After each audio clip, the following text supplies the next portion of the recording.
This is why it becomes so important to understand the novelty and the viability of neuroscience as being leveraged as weapons. We then have the use of nanoparticulate agents, aerosolizable nanomaterials that can be breathed in and disrupt blood flow or neurological network activity, that can be used as an in-close weapon, or perhaps that can be used as a more broad weapon of disruption and or destruction. We also have the capability to utilize nanomaterials to get electrodes into a head and to create a vast array of viable sensors and transmitters. This is DARPA's N-cubed program, next generation non-invasive neuromodulation, utilizing these techniques and technologies to create vast arrays of implantable electrodes that need not be put into the brain surgically, that are then able to read from the brain and write into the brain remotely in real time. Advances in artificial intelligence are leading to medical breakthroughs once thought impossible, including devices that can actually read minds and alter our brains to help treat conditions like anxiety, Alzheimer's. But that technology raises privacy concerns. That's why Colorado passed a first-of-its-kind law aimed at ensuring our private thoughts remain private. Are earpods that can pick up brainwave activity and tell whether or not a person is paying attention or their mind is wandering. Okay, well, you might think, fine, but even if we can tell whether a person is paying attention or their mind is wandering, you can't tell what they're paying attention to. You would be wrong. Who has access to this technology? Karen, everyone, believe it or not. You can buy devices on the internet right now that can, to varying degrees, decode your brain waves. And the technology being developed by the likes of Elon Musk, Apple, Meta, and OpenAI can change, enhance, and control your thoughts, emotions, even your memories. It's the dawn of a new era filled with promise and peril. If the at-home devices are impressive, those being used in the lab are even more so. Our brainwaves are like encrypted signals, and using artificial intelligence, researchers have cracked the code, identifying frequencies for specific words to turn thought to text. That I just think it, and AI knows what I'm thinking. Yes. Because of the pattern of my brainwave. Yes. But with the benefits come risks. It is some of the most sensitive data that you could possibly share with anyone. Data insurance companies could use to discriminate, law enforcement to interrogate, and advertisers to manipulate. Government, too, could get into our heads and potentially alter our thoughts, emotions, and memories as the technology advances. Nobody wants to live in a world where some of these misuses or abuses exist. While medical research facilities are subject to privacy laws, private companies that are amassing large caches of brain data are not. And based on a study by the Neural Rights Foundation, 2/3 of them are already sharing or selling the data with third parties. The vast majority of them also don't disclose where the data is stored, how long they keep it, who has access to it, and what happens if there's a security breach. Which is why Pazowski, medical director of the foundation, led the passage of a first-in-the-nation law in Colorado that includes biological or brain data in the State Privacy Act, similar to fingerprints, if the data is being used to identify people. This is a first step, but we still have a long way to go. And with companies and countries racing to access, analyze, and alter our brains, Pazowski says privacy protections should be a no-brainer. It's everything that we are. It's everything about our thoughts, our emotions, our memories, our intentions. And Sean, we're also wondering, can any of these devices actually control a person's thoughts? They have been used to control the thoughts of mice in a lab.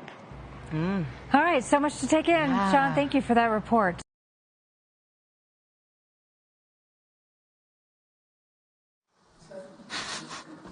What do you think? Is it a future you're ready for? You may be surprised to learn that it's a future that has already arrived. Everything in that video that you just saw is based on technology that is already here today. Artificial intelligence has enabled advances in decoding brain activity in ways that we never before thought possible. Sensors that can pick up your brainwave activity, earbuds, headphones, tiny tattoos that you can wear behind your ear. We can pick up emotional states like, are you happy or sad or angry? We can pick up and decode faces that you're seeing in your mind. Simple shapes, numbers, your PIN number to your bank account. It's not just your brain activity here that we can pick up. We can also pick up your brain activity in different places, like as your neurons fire from your brain down your arm and send signals to your hand to tell you how to type, move.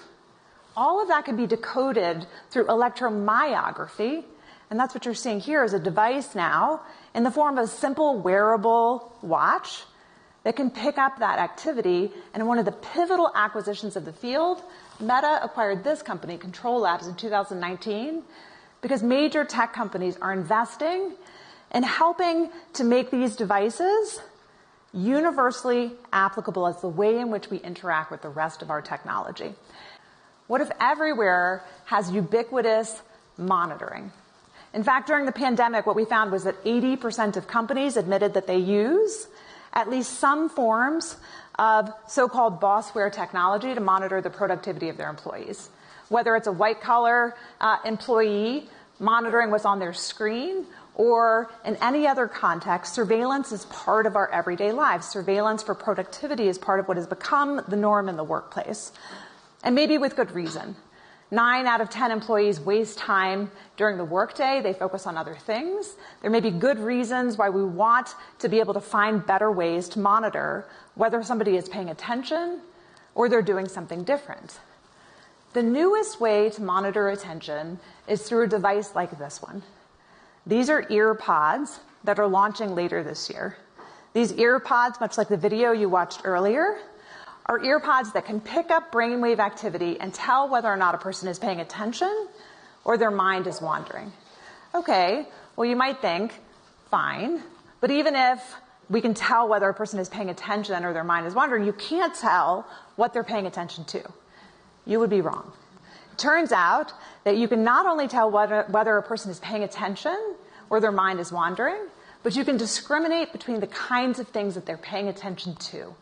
Whether they're doing something like central tasks, like programming, peripheral tasks, like writing documentation, or unrelated tasks, like surfing social media or online browsing. When you combine brainwave activity together with other forms of software and surveillance technology, the power becomes quite precise. So what do we do with this? What do we do with technology that enables us to monitor brainwave activity for attention? Do we embrace it? Do we resist it? If you've heard of Havana syndrome, Havana syndrome is a belief that people have suffered from. The leading theory is that it's targeted microwave activity at brains to disrupt brainwave activity.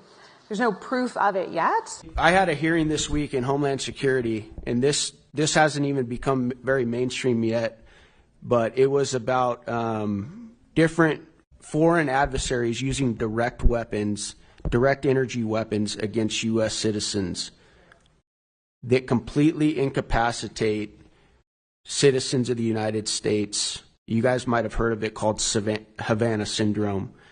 And then we went down to the SCIF, and we got a classified briefing from some of the people on the panel, and it was one of the most. I'm a former Navy SEAL, so I've traveled around the world and hunted bad guys for a long time. But I can tell you this: when I went down to that SCIF, it was one of the most terrifying briefs that I've ever been a part of, okay? This is how brazen our enemies are becoming because of how foolish, corrupt, incompetent, and I would actually say wicked we have become. But there's at least a couple dozen cases where there isn't a good explanation for why the individual suffered from disruption of mental abilities. And there's certainly a lot of investment in trying to figure out whether you could target the brain remotely. It's much more difficult to figure out how you could read the brain remotely. Let's get to that, because I think it's one of the most important and crucial questions about how this develops. And by the way, raise your hands. I'm just going to ask this question, and then we'll move to the audience. You talked at the end. At the beginning, you said we won't be able to read complex thoughts. It seems as though we can understand emotions. There's some way you can recreate some images inside your head. Already, gamers have figured out, for example, while a person is wearing a headset, how to prime a person through their brainwave activity to be able to decode their PIN number and their home address. So you don't have to have your full complex thought decoded to reveal your thoughts, right? It gets at what we think thought is. And how do you decode somebody's PIN number? You flash a series of numbers and see how their brain reacts to them? So you have recognition memory signals that are preconscious and subconscious, and this is part of why it's been used, for example, by governments to interrogate criminals. Do you recognize this potential co-conspirator? Do you recognize, this murder weapon? Those preconscious signals, like what we call the P300 wave or the N400 wave, these are before you even consciously process information, so you could prime it with a number and then see if a person recognizes it. And you can do it without them realizing that that's what you're doing. So will all of our passwords be cracked first by this or quantum computing? Hard to tell. All right. There's a whole set of things around hacking and bad actors. So, for example, if you have some headset and it communicates over Bluetooth, Bluetooth is just not that secure. Most of these things are kind of read and not write, but there are technologies like TMS that do try to write signals to the brain, and I'm sure people are going to try to do that for various reasons. Imagine those systems being hacked. So, we really want to think this through. We want to get a jump on it. I think that's Nita's fundamental point. I completely agree with it. No matter how long the timescales are on some of the specifics, we need to get on it. I do fall on the side of this is moving faster rather than slower. I'm working with one of the world's leading experts on neurotech, Rafael Yuste, who says that things that he thought would take 5 years are now taking 1 or 2. So I think we're moving faster, and also because $1 billion a year is being spent just by China alone through its military on researching neurotech. And I'm quite confident that they're working on, even though I have no personal knowledge, decoding human thoughts, potentially using these devices for torture and other kinds of things. Use this artificial intelligence voice in the head to break down the ego and control an individual. Ultimately, yes. You can't plug your eardrums. You can't stop the sound. A lot of the targets are tricked into believing evil aliens have abducted their brains. Demons. They're tricked? Yes. How are they tricked? They're told. By who? By the voices. A lot of these school shootings, I think, that you hear about on the news. They hear voices. We've learned that Cruz told the BSO detective that he heard a demon in his head. And police now say he also heard voices. Who heard voices in his head. The scripts, they're called. And they're meant to confuse, the very derogatory. That's just typical breakdown. And why would you want to break down the ego of that person? To rebuild it. So this gets into creating Manchurian candidates. Police have released video made by the man who opened fire at Florida State University. In Project Soulcatch, I referred to a Myron May as a psychobomb. They didn't care who the target was. They were just trying to make him explode and do something bad. He was a lawyer trained there. His reasoning why he shot up the school was he needed news publicity to make sure people understood this was real. And he left the video testimony. As sick as this may sound, I've even had stalkers follow me into church. He believed government stalkers were harassing him and using a direct energy weapon to hurt him. But he gave out 7 packages in the mail, and the FBI intercepted them all. What were in these packages? Just information. Just information. May then opened fire at an FSU library, wounding 3 people. He was killed in a shootout with police. If these people do explode and do something bad like this, there's absolutely no way to prove that there has been any sort of manipulation to the brain. In this guy's case, he talked about it. I mean, obviously he talked. But it was covered up. By the way they write the article, he sounds like a crazy person. Yeah. Guys, if your assessments here are correct, these are very covert weapons, aren't they? That's correct. There's no entry or exit wound. How they're designed is to make the target feel like they're crazy, like they're imagining things. And you guys also said that these attacks are happening right here in this city. Is that correct? I mean, there have been some that have gone public with respect to Washington, D.C. I think it was Mr. Grozev said you spoke to a Russian agent who said that they believe that Americans are using these same weapons on them. Is that correct? That is correct. Might that have something to do with part of the CIA's motive to cover up the existence of this tech and these weapons? That is a very logical possibility. Thank you. Mr. Chairman, I yield back. Gentleman yields. The chair now recognizes the gentleman from New York, Mr. Goldman, for his round of questioning. Thank you, Mr. Chairman, and thank you to our witnesses for being here. Mr. Grozov, I want to follow up a little bit on the interactions you've had with Russian intelligence about these AHIs. And Mr. Zaid, I want to ask, and this is a hypothetical, but I'm trying to understand why our government would try to block information sharing or conceal information that they have. And one thing that comes to mind is whether there's an operational risk to revealing any of the details of their investigation. Is that something that you have come across in any of your work? There's a lot of reasons why the information might not be publicly released. And I do think that's something we could address more in a classified environment to explain that. But there are understandable reasons why the U.S. government has not revealed much of what it knows. There's some long-term things that needs to be done in terms of new acts. But in the short term, we need to do things like implement the original Havana Act. Yeah. DOD still hasn't done it.